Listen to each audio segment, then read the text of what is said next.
Hello and welcome into the Knicks-Verse. I have to use a different software to do tonight's recap. I was having technical difficulties, but wanted to put this one out. It's game 70. The Knicks just won. They held on to beat the Wizards. It was close. It was close, but they held on, which I'm glad to report. Because for a little while there, look, 100 to 97, and the Knicks are now in 11th place, just a half game ahead of the Washington Wizards.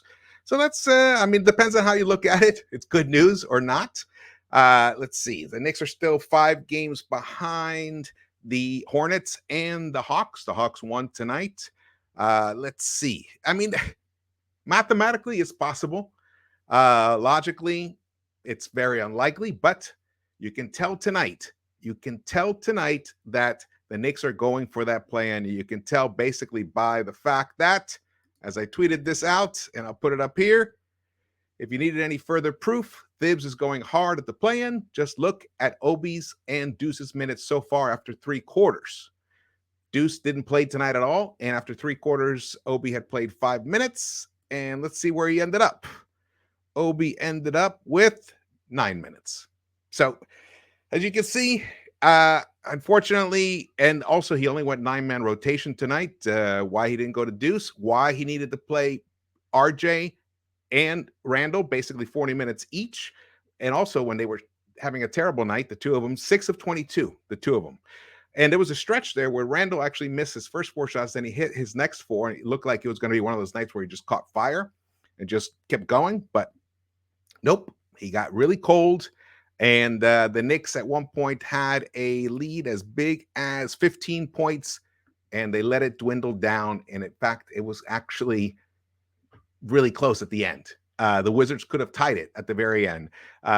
Kuzma went crazy in that final minute and a half. I think there was like 4 minutes left, and the Knicks were up by 14 or something like that. And they just stopped hustling, they stopped defending, and Kuzma did make some lucky shots too, as well. But that combination, and then look what happened. But the Knicks did hold them under 100 points, but the Wizards were without Beal, so they didn't have him. And you can see Kuzma gave him 18 points, Kispert 14, Porzingis 18. Porzingis actually played a kind of a decent game, 29 minutes. But see the minutes that they spread around? Look at the Knicks. All basically clustered in the starters. Now, Quickly did get 28 minutes, and Quickly probably was the best Knick tonight. 15 points, the way he penetrated. He made some really difficult shots in the paint, which was awesome. He did not hit any of his, he only took 1 3-pointer. Evan Fournier was fabulous tonight in terms of from the 3-point line early in the game. He was on fire, and he finished 5 of 11, 5 of 13 overall. You got to wonder, why he can't be consistent throughout a whole game. He goes so cold sometimes, but again, he only missed 6 3-pointers. He made 5, so that's a pretty nice percentage. So it's hard to complain about that. But overall, the Knicks, this was not a pretty game for the Knicks. They shot 34% overall, 30% from the 3-point line. They did go the free throw line 36 times. So that was good. And they hit 28 of them, almost 78%. They out-rebounded them. That was the story of the game. The Knicks own the board, 60 to 38, 19 offensive rebounds. And a lot of that was due to Mitch Robinson. Mitch had 10 offensive rebounds. 10. Wow. 12 boards, 17 boards for Julius. Julius had not been averaging that many boards. In the past 10 games, he had been averaging 8 boards a game. So now he had a monster night tonight, 17. And that might be his high for the season, I believe. But it was kind of a weird game. It almost felt like the Knicks expected to win no matter how they played. And it showed, because they let the Wizards keep hanging around, especially when they built the lead, the double digits. They could never really then do that extra push to double the lead, to get it up to 20, because that's what you need. That's what you need to do in today's NBA, especially with the 3-point line there. And we went cold. I think we shot 1 of 10, I believe, from the 3-point line in the second half. No, I think I messed that stat up. But they went cold from the three-point line in the fourth quarter, especially. RJ Barrett, inefficient game for him, 22 shots just to give you 18 points. But that's the same story for Randall. Randall did give you 6 rebounds, which were nice. This is kind of an odd game to recap, to understand what happened. Like why they didn't play, to their best ability tonight against an opponent that really didn't have much to play for. I mean, well, I guess they are. I mean, what am I saying? I mean, they're playing. Ironically, the Wizards tonight, when we went into this game, the Wizards were a half game above us in the standings. Now we're a half game above them. That just kind of shows you the kind of down year that these Knicks are having. When the Washington Wizards, the severely depleted and somewhat disjointed, they made a huge trade to trade away Westbrook, and they brought in 3 new pieces, and then they traded away some of those. They've just been in flux. They've had so much flux on that team, and their best player is gone for the year, and yet they're only a half game behind the Knicks now after losing tonight to the Knicks. So it just shows, where this team is at. But I just want to look at these minutes again. Why it was so important. Also, tonight was Quentin Grimes' first game back from injury. He was gone for about 3 weeks. Didn't have a good shooting night, but did pick up 6 boards, but only shot 1 of 5 overall, 1 of 4 from the 3-point line. Hit a couple of free throws. But you can see his defense was missed. He brings that to the team, and that's wonderful. Alec Burks, 28 minutes, 3 of 6, 2 of 3 from behind the arc, 5 rebounds, 2 assists, decent game, 12 points. But again, why RJ had to play 40 minutes? Why Randall 39 minutes? Why couldn't Randall have played 30 minutes and given those extra 9 minutes to Obi? That would have been 18 minutes for Obi. That's what we need. That's what we need. This team, I honestly, I'm having some issues with the whole thing right now. The fact that Phibbs is going to be here.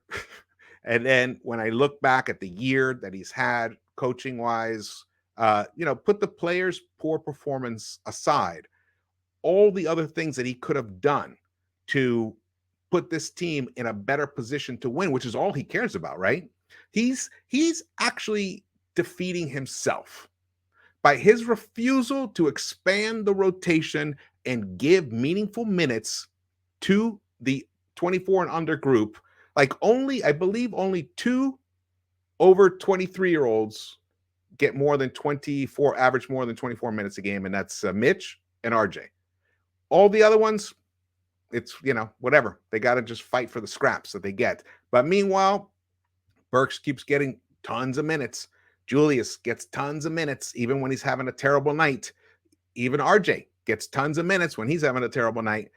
But that's the way we're going, and that's not productive for next season. The only bright spot is Burks can maybe work through some issues, raise his value up, and maybe, even though he's a good piece for the bench, but maybe next season, Fournier actually is the one who's coming off the bench, and we don't need a Burks to give us that, because they kind of do a similar thing. And Fournier is much more efficient at it. I mean, much more efficient at it. I told you he is number 3 in the NBA since he lit up the Celtics for 41 points on January 6th. In the NBA, he's 3rd in 3-point percentage behind Luke Kennard and Cam Johnson. So the guy's, he's balling out. He's balling out. So we'll see. Let's hope that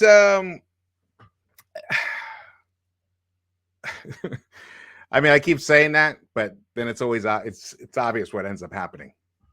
Phibbs is just going to play. He's going to just keep playing the vets. Load them up on minutes until this thing is finally over. But the downside is the Knicks moved up a little bit, so it hurts the lottery chances. But again, the Wizards are a pretty bad team. We'll see how this thing shakes out. Maybe I'll put a video out in the next few days, just looking at the final schedule and seeing where they might end up, to kind of predict where we might end up. I haven't really looked at it that closely, so I'll be looking into that. Also, one thing just to point out, if you haven't noticed, we have a new sponsor. It's BUSR. It's a sports book, and they're running a great promotion right now. Bet $1 to win $10,000. And actually, they're going to announce the winner the day of the Elite Eight. So check that. It's really soon. And it's pretty easy. Just go in, you log in. If you're already a member, you just log in. Or if you just start an account, make a deposit, you get 100% signing bonus. So whatever you deposit, they match it, and they give you 25 casino chips every time you make a deposit there. So it's a great site. Check it out. Make your bets. Jump into the March Madness with it. Go crazy with it. Bet on Knicks games. Bet on. Also, we got the playoffs coming up. It's a good time. It's a good time to get involved with this, and they're an excellent partner. We really appreciate their support. Okay, well, thank you guys so much for watching this. Sorry I couldn't have put this together the way I normally do. I had to go a different route, having some technical difficulties past couple days. Not your problem, but it is mine. I'll figure it out. Anyway, my name is George. If you haven't subscribed yet, please do so. And hit the thumbs up button for me, along with dropping your comments. I want to hear your feelings about this game, this win. It's like wins are weird right now. They're kind of bittersweet. Depending on which viewpoint you have. I want to improve our lottery chances as much as possible. That's my objective. Let's hope that happens soon. All right. Thank you so much. And I'll see you around the Knicks-Verse.